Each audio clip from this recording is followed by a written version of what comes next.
Muzeu i Dëshmisë dhe Kujtesës në Shkodër po frekuentohet gjithnjë më shumë nga vizitor vendase të huaj. Vizitorët shprehen se ndjen të prekur nga historia e paraqitur në këtë muze, i cili ruan kujtimet e një periudhe të errët të komunizmit në Shqipëri. I'm from Germany.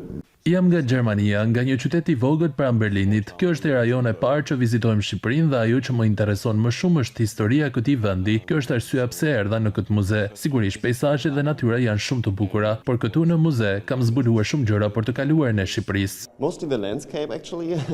E gjej jashtëzakonisht interesante mënyrën se si janë zhvilluar ngjarjet gjatë 2000 viteve të fundit dhe veçanërisht ndryshimet që kanë ndodhur gjatë 100 viteve të fundit. Është vërtet mbërslënëse. It's very impressive. Vlerësoj shumë shpjegimet mbi historinë e vendit dhe ne kemi shumë respekt për drejtimin që ka marrë Shqipëria sot. Është një vend i mrekullueshëm për të vizituar. Atmosfera autentike dhe dëshmitë e ish të përndjekurve politik e bëjnë këtë vend një pikë të rëndësishme reflektimi dhe njohje me të kaluarën. Në guidën turistike të qytetit të Shkodrës, përveç muzeut historik Kalas Rëzafa apo muzeut kombëtar të fotografisë Marubi, përfshihet edhe muzeu i Dëshmisë dhe Kujtesës, i hapur në mjediset e ish degës së punëve të brendshme të periudhës komuniste. Ky muze është unikal në Shqipëri.